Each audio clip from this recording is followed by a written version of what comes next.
Paper में आप जाओगे तो पेपर में आप होंगे अकेले एकदम, ठीक है। हो सकता है कोई मूवमेंट आपको ऐसा दिखाई दे जहां पर आप पैनिक कर जाओ। पैनिक मतलब कि अरे सर 2 सवाल लगातार नहीं हुए, अब मेरा क्या होगा, मैंने तो बहुत मेहनत की थी। बिल्कुल घबराने की जरूरत नहीं है। पैनिक की सिचुएशन जनरली बाहर कहीं से नहीं आती है, हम ही उसको डेवलप करते हैं, ठीक है। अगर आपसे सवाल नहीं सॉल्व हुए, पैनिक करने की जरूरत नहीं है। 75 सवाल है भाई, 75 करने हैं ना, 90 सवाल है, डर काहे रहे हो? और ढूंढो, वो वाले ढूंढो जो आपसे हो जाए। तो मतलब ध्यान रखिएगा please, paper attempting is just like take off. समझ पा रहे हो नहीं समझ पा रहे? ये मैंने एक प्लेन बनाया छोटा सा, ठीक है, जस्ट लाइक टेक ऑफ। आपकी स्पीड रनवे पर ही तेज बनेगी, और एक बार अगर प्लेन उड़ गया, मतलब आपने शुरू के 2-4 सवाल ऐसे कर दिए जिसपे आप धमाधम टिक लगा रहे हो, दैट मीन्स आपका टेक ऑफ प्रॉपर हो गया। अब ऊपर फ्लाइट में जाकर थोड़ी बहुत ट्रबुलेंस आएगी, कई बार होता है ना, हाँ एक सवाल आया, ओ हो सर ये थोड़ा सा डर लग रहा है, कोई बात नहीं, छोड़ दो उसको। ऑलवेज रिमेंबर, पेपर में किस मार्क्स के या किस सवाल के कितने मार्क्स हैं वो आप सभी लोग जानते हो। आपने डिफिकल्ट वाला अटेम्प्ट किया, आपको ज्यादा मार्क्स मिलेंगे, ऐसा कुछ नहीं है। आसान सवाल ढूंढिए, और ऐसा बिल्कुल मत कीजिए जैसे जितने लोगों से बात हुई है कि पहले पूरी फिजिक्स, फिर पूरी केमिस्ट्री, फिर पूरी मैथमेटिक्स। ये स्ट्रेटेजी, यस बेटा, दिस इज 100% रॉन्ग। हाँ, पहले फिजिक्स में एंट्री लो, कोई बात नहीं, इसके सिर्फ 2 या 3 सवाल या 3 या 4 क्वेश्चन, अगर फिजिक्स आपकी फेवरेट है तो 4 से लेकर 5 सवाल क्वेश्चन सॉल्व करके एग्जिट ले लो, फिर यहां एंट्री लो। इसके भी सर 4 से लेकर 5 सवाल क्वेश्चन सॉल्व करके यहां से एग्जिट ले लो, फिर आप यहां से एंट्री लो इसके अंदर। मैथ्स में हो सकता है ऐसे अमाउंट आपको कम मिले, बट हां मिलेंगे। इसमें भी आप 2 से 3 सवाल सही करके फिर यहां से एग्जिट ले लो, फिर वापस फिजिक्स में चले जाओ। आप फिजिक्स में ही घूम रहे हो 1 घंटे तक, फिर केमिस्ट्री में 1 घंटे तक, तो ये आपकी खराब हो जाएगी। समझ में आया? हाँ। आसान सवाल देखकर नहीं पता चलते, मैक्सिमम तो देख के ही पता चल जाते हैं, बट हाँ जो आपके टॉपिक से हैं, जो आपका वीक पार्ट है, सॉरी स्ट्रॉन्ग पार्ट है, जिसके क्वेश्चंस करना आपको अच्छा लगता है, वो आपके लिए आसान सवाल है। जाओ देखो पढ़ा सवाल, हाँ यार ये तो कर सकता हूं।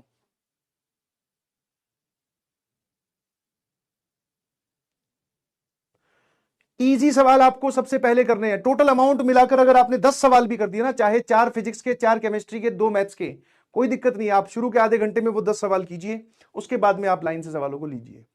प्लीज ऐसा मत कीजिए कि पहले ही फिजिक्स में घूमे जा रहे हैं, लगे हुए हैं आंसर निकाल के छोड़ूंगा, नहीं भाई, ये एटीट्यूड छोड़ दीजिए। बिलीव मी, आपके नंबर ज्यादा आएंगे, ठीक है। इसमें भी आसान सवाल होते हैं, आप वहां तक पहुंच ही नहीं पाते। समझ में आया? प्रॉमिस कीजिए कि आपको एक एक सवाल पता हो कि कौन सा कहां रखा हुआ है, कौन सा आसान सवाल है जिसको मैं छोड़ूंगा ही नहीं या छोड़ूंगी ही नहीं। ये अगर आप अपने बिहेवियर में ले आए तो आपके नंबर सिग्निफिकेंटली बढ़ जाएंगे बेटा। आपने सुना होगा बहुत सारे बच्चे ऐसे होते हैं, बहुत सारी इंस्पिरेशनल स्टोरी आपने सुनी होगी, कुछ बच्चे भी आपको ऐसे मिले होंगे कि सर मैं तो पूरा सिलेबस ही मेरा कंप्लीटेड नहीं था, बट फिर भी मेरे नंबर इतने आ गए। तो उनकी पेपर अटेम्प्टिंग स्ट्रेटेजी बहुत जोरदार होती है भाई, पेपर अटेम्प्टिंग स्ट्रेटेजी बहुत जोरदार होती है। तुम्हारी जो पेपर अटेम्प्टिंग स्ट्रेटेजी है वो इमोशनल है, फिजिक्स करता आया हूं फिजिक्स ही करूंगा, इसके तो सवाल सही करके ही छोड़ूंगा। ये क्या है? ये जबरदस्ती कर रहे हो तुम पेपर के साथ। और तुम्हें पता है पेपर कम से कम 50 एक पेपर तो दे दिए जब से यहां पे एडमिशन लिया है। पेपर से जबरदस्ती करने वाला आज तक तो कोई जीता नहीं, चाहे वो तुम हो चाहे मैं हूं। समझे? तो इमोशनल और ईगो वाली बातें साइड रखिए, थोड़ा कैलकुलेटिव हिसाब रखिए, फायदेमंद सेल्फिश बन जाओ कि कितना करूंगा मेरे कितने नंबर आएंगे।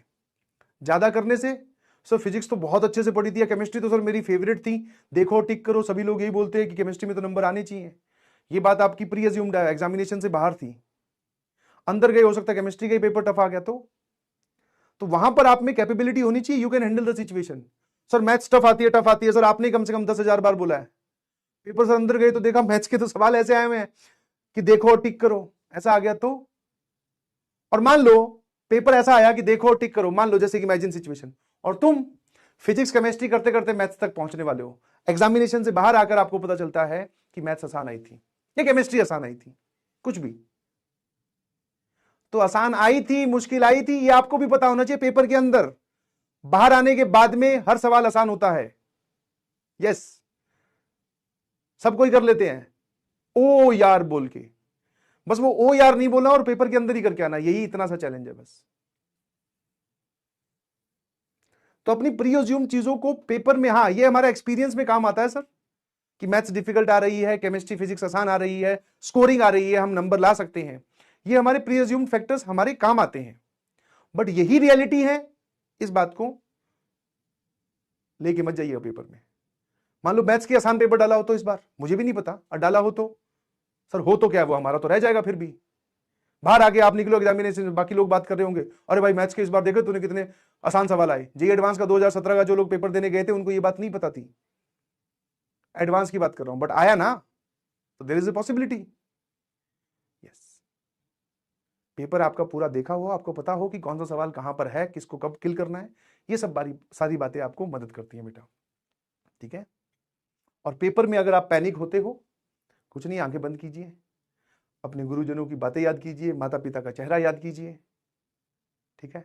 पानी अगर लेके गए हो साथ में तो पानी पीजिए, एक बार वॉशरूम या टॉयलेट का अगर चक्कर अलाउड हो तो वहां लगा के आओ, अपने आप को समझाओ, क्योंकि और कोई समझाने नहीं आ सकता वहां।